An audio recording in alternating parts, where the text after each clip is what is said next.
Good morning. It is now 8:54 a.m.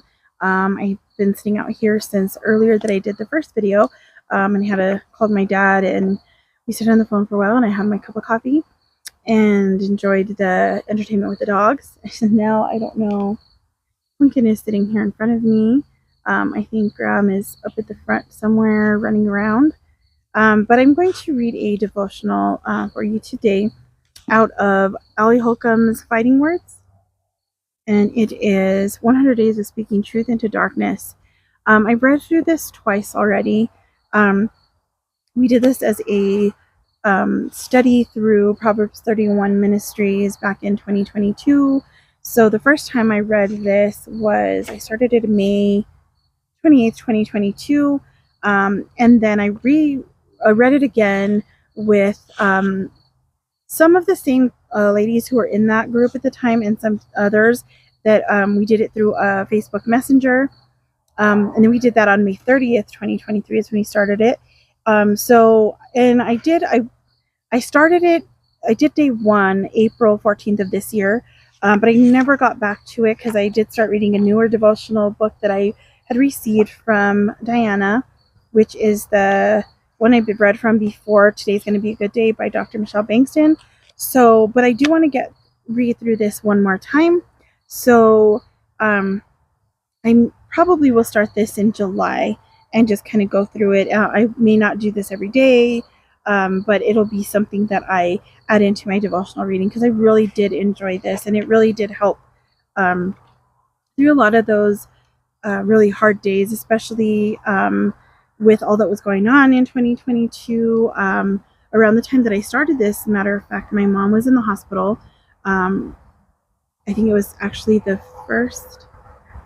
maybe the first day or the second day that she was in the hospital in Santa Fe, when she came back from Rio Rancho, when she got sicker at that time. So she was in the hospital for a few days there, and that's when I started this. And so I did skip a lot because there was just so much going on.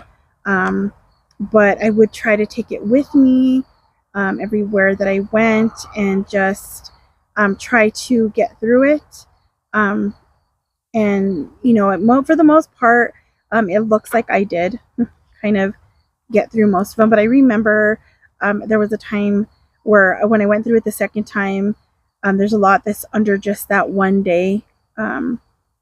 And the very interesting thing is the one day that the day that my mom passed away, which was July 23rd. I didn't read that day, and I had actually skipped quite a few days around that time. But the second time around that I read this, I read through most of it, and I skipped only a few days every once in a while. But that one day, I never even did it the second time around. So I may read that as well on one of these videos.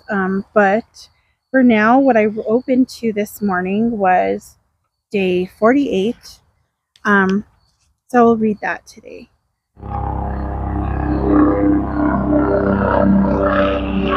I'll get back to you.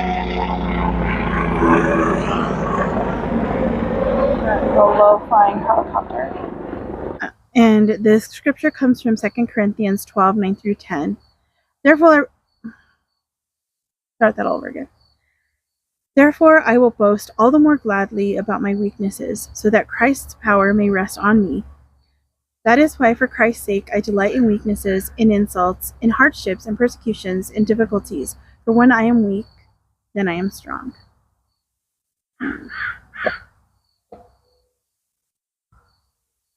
Some crows passing by. All right, I have a love-hate relationship with this verse. Why? Truth be told, let me start this all over again. I'm having trouble reading this morning. I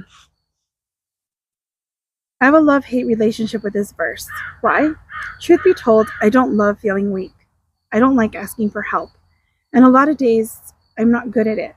Instead, I love feeling capable and strong, but it's this verse that reminds me of a precious truth. It is in my place of being weak and in need that God's love and strength shine. I learned this recently after dropping the ball with an out-of-town friend when she was walking through a really hard time. Her father had passed away very suddenly, and I sent a text about 2 months afterward to check in on her and to ask if I could send her family a meal. She caught me up via text and said a meal would be lovely. We scheduled the time that I would have it delivered, and y'all, I wrote down the wrong day to send her a meal in my calendar and didn't realize it until the day after I was supposed to feed her family of 7. I think about that and how many times do we either plan something and forget it, write it down on the wrong day, or just, life gets so insane and busy that we mess up and we fail at something. I know that's true for me. I've done things. I say, I'm going to do this. I'll be there on this day. I'll do that. And then something happens and I forget to either text or call and let them know, hey, I'm not going to be there. And then I realize it a day late or something, or I get a text later saying, hey, we were waiting for you. And I really just totally had forgotten. And then she says, as soon as I realized that I left her stranded without dinner and without even communicating dinner wasn't coming, I texted and profusely apologized. She was so gracious, and I asked if I could send a meal the next day. We set up the time, and y'all, I forgot again. Call it that she lives in a different time zone than me. Call it that I have 3 young kids of my own to feed. Call it that I'm not really a great details person or planner, but honestly, just mainly call me the worst. I just burst into tears when I realized I'd done it again. I had a pit in my stomach when I made the call and just had to humbly say that I was so sorry. I was trying to relieve stress and I ended up causing more. And do you know what? She was so gracious again. And instead of just sending her a meal, which I did end up doing the next week, by the way, we actually got to catch up and I got to hear her tell stories about her precious dad and weep with her as she described what it was like to lose him so quickly.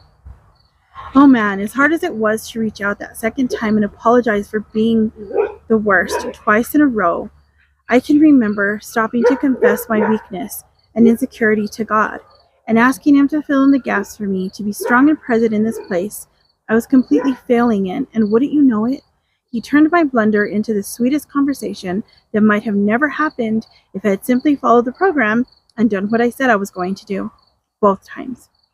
What in the world? Look at the Lord being strong right in the place where I was weak, meeting my insufficiency with His more than sufficient grace and love. He took what should have made someone want to quit being friends with me and turned it into a grace-covered deep water connection. It's amazing to watch Him work like that. Passages like this help me remember that in my moments of imperfection, He is always perfect. And in my moments of being overwhelmed, feeling defeated, in my very weakest places and deepest struggles, His power comes to fight for me. And I can't experience a power if I don't admit I'm weak. This is something I struggle with all the time. Like just reading through that first section where she says, I don't love feeling weak. I don't like asking for help. I'm not good at it. That's me. That is so something I struggle with.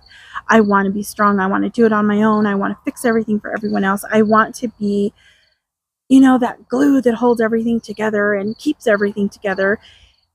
But that's not my place, and that's not your place either.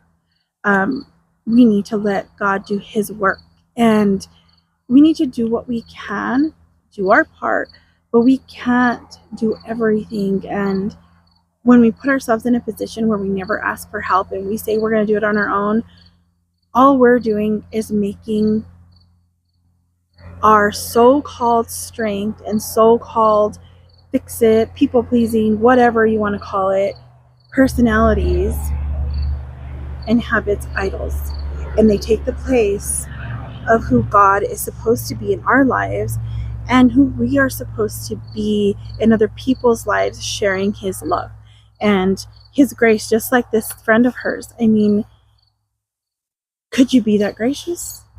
I don't know. I mean, I think I would, but I've not been in that situation. So I just want to be what He's called me to be and be able to lean on Him in my weakest moments and say, hey, I can't do this on my own. I need help. I struggle with even asking my husband for help. Like, I want to do it. I want to get it done on my own, and I want to do this, and all this stuff. And it doesn't work. It just causes overwhelm. It can even cause bitterness, because we think, well, they should just know. Well, no, not they should just know. We should just ask and be honest, because this passive aggressive type of, oh, they should know what I need, and all that kind of stuff, it causes problems. And we need to remember that when we rely on God and when we allow Him to help us, that's when we can do the things we need to do. And He has given us people and given us two people to be there in those moments where we can't do it alone. So even though it's counterintuitive, I am learning to not just reluctantly admit when I feel weak, but rejoice in those places, and even delight in the moments when I come to the end of myself. Why? Because I'm learning that I'll never come to the end of His strength. And it's usually the moments when I'm at the end of my rope that I encounter His love and mercy in the most powerful ways. I'd also like to add that I did learn how to set alerts on my calendar, which has been a very helpful feature to help support my lack of... Oh, hold on. I'll edit that out because I